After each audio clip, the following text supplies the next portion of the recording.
MCC factory కార్మికులు relay నిరాహార దీక్ష చేస్తున్నారు. ఒకసారి మనం చూపెట్టచ్చు ఆర్టీవీ ఎక్స్క్లూజివ్ విజువల్స్. ఒకసారి బ్యానర్ కూడా చూపెట్టచ్చు. ఎంసీసీ తొలగింపు కార్మికుల ఆందోళన రిలే నిరాహార దీక్షలు జనవరి 5 నుండి 12వ తేదీ వరకు ఈ నిరసన కొనసాగుతుందని చెబుతున్నారు. ఎంసీసీ కార్మికుల ఐక్యత వర్ధిల్లాలని చెబుతున్న పరిస్థితి. తొలగింపు కార్మికులకు ఒక్కొక్కరికి 50 లక్షల నష్టపరిహారం కల్పించాలని ఎంసీసీ ఫ్యాక్టరీకి సంబంధించిన కార్మికులు నిరసన చేస్తున్న పరిస్థితి కనబడుతుంది. ఒకసారి అమ్మతో మాట్లాడిద్దాం. ఏంటి అసలు విషయం? మాకు 2 గుంటల భూమి కావాలి, 50 లక్షలు కావాలి. మాకు యాజమాన్యం బాగా నష్టం చేసింది. నడిచే కంపెనీ బంద్ చేయించింది. మా పిల్లలకు చదువుకునే పిల్లలు ఉన్నారు, పెళ్లి కావాల్సిన వాళ్ళు ఉన్నారు. ఇక్కడ ఉన్న భర్తలందరికీ 50 సంవత్సరాలు దాటినాయి. జాబులకి కూడా ఎవరు తీసుకోవట్లేదు. మీరు మాకు జాబ్ కావాలని ఎక్కడికి ఏ ఆఫీసులలో పొంటి తిరిగినా కానీ మీకు 50 సంవత్సరాలు దాటినాయి, మీకు ఎట్లా జాబ్ ఇస్తామని అంటున్నారు. మేము రోడ్డు మీద పడాల్సిన సమయం వచ్చింది. యాజమాన్యము మమ్మల్ని గుర్తెరిగి మా మీద దయ చూపించి ప్లీజ్ అని మేము రిక్వెస్ట్ చేస్తున్నాం యాజమాన్యాన్ని. మరి వాళ్ళైతే మరి ఇట్లా రోడ్డు మీద ఉండగలుగుతారు. మేము ఇంత రోడ్డు మీద ఉన్నా కూడా మమ్మల్ని గుర్తెరుగుతలేరు వాళ్ళు.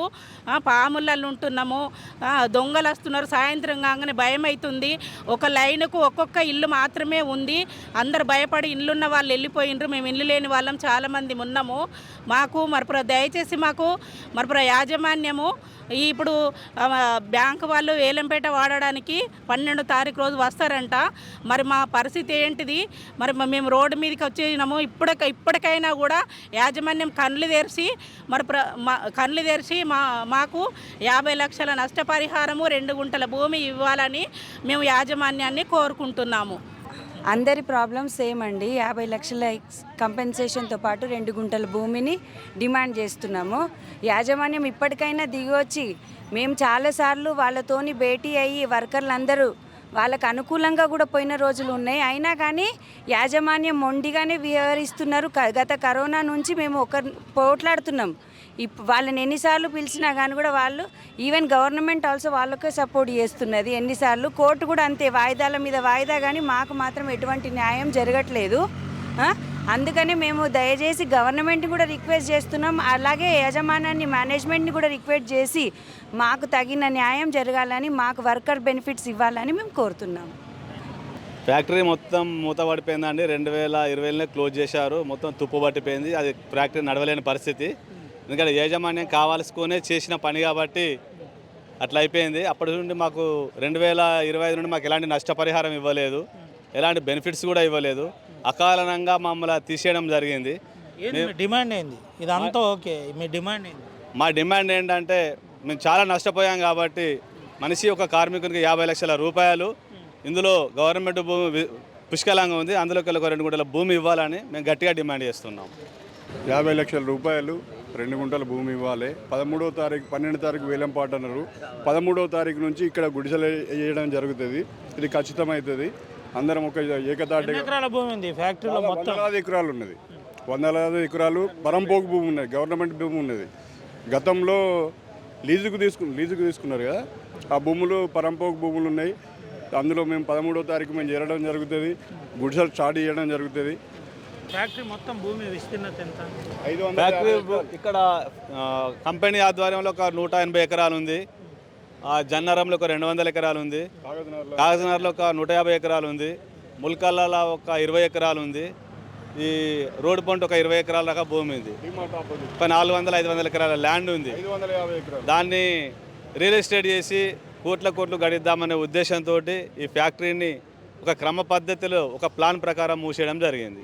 ఏంది మరి? అంటే మీరు డబ్బులు తర్వాత భూమి అంటున్నారు, ప్లాన్ ప్రకారం మూసేసిరని అంటున్నారు. ఎందుకు కార్మికులు కామ్గున్నారు మాట్లాడకుండా?